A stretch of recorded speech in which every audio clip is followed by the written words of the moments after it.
ছাড়ো পাশাড়ো, তোমার এই কান্নায় আমি আর ভুলতেছি না। কিরে, তোরা ডাক্তারের কাছ থেকে কখন আসলি? ডাক্তার কি বললো? বোমা, ডাক্তার কি বলছে বলো তো? আম্মা, ডাক্তার বলছে আমার একটা ভাইরাস রোগ হয়েছে। স্বামীর সাথে একসাথে থেকে মেলামেশা করা যাবে না, তা না হলে স্বামীরও হতে পারে এই রোগ। বোমা, কোথায় যাচ্ছ? আম্মা, আপনার ছেলে বাড়িতে আসছে তো এই জন্য রুমে যাচ্ছি। তার কিছু দরকার হয় কিনা আবার তাকে খেতে দিতে হবে। তোমাকে কোনো কিছু করতে হবে না, যা করার আমি করব, তুমি এদিকে কাজ করো।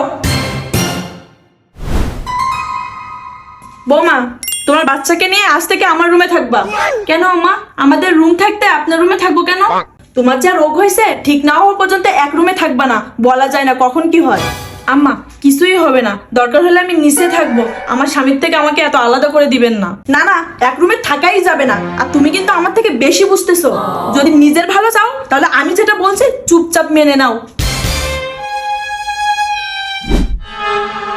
বৌমা, তোমার বাপের বাড়ির লোকদের খবর দাও, তোমাকে একেবারে নিয়ে যেতে বলো।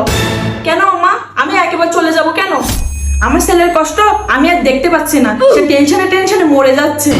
সে একা একটা ঘরে থাকে, এটা আমার দেখতে ভালো লাগে না। তুমি এই বাড়ি থেকে চলে না গেলে আমি অন্য জায়গায় আমার ছেলেটা বিয়ে দিতে পারতেছি না।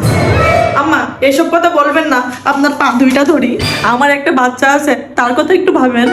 একটা রোগ হয়েছে, আজ বাদে কাল ঠিক হয়ে যাবে। তোমার রোগ যে ঠিক হতে পারে এমন তো কোনো গ্যারান্টি নাই। এতদিন যে আমার ছেলে বউ ছাড়া থাকবে এই কষ্ট আমি চোখের সামনে দেখতে পারবো না। একটা বাচ্চা হয়েছে তাই কি হয়েছে, বাচ্চার সব খরচ আমরা দেবো, তাই বলে তো আমার ছেলের জীবন নষ্ট করে দিতে পারি না। ছাড়ো পাশাড়ো, তোমার এই কান্নায় আমি আর ভুলতেছি না। তুমি আজকে এই বাড়ি থেকে বের হবা।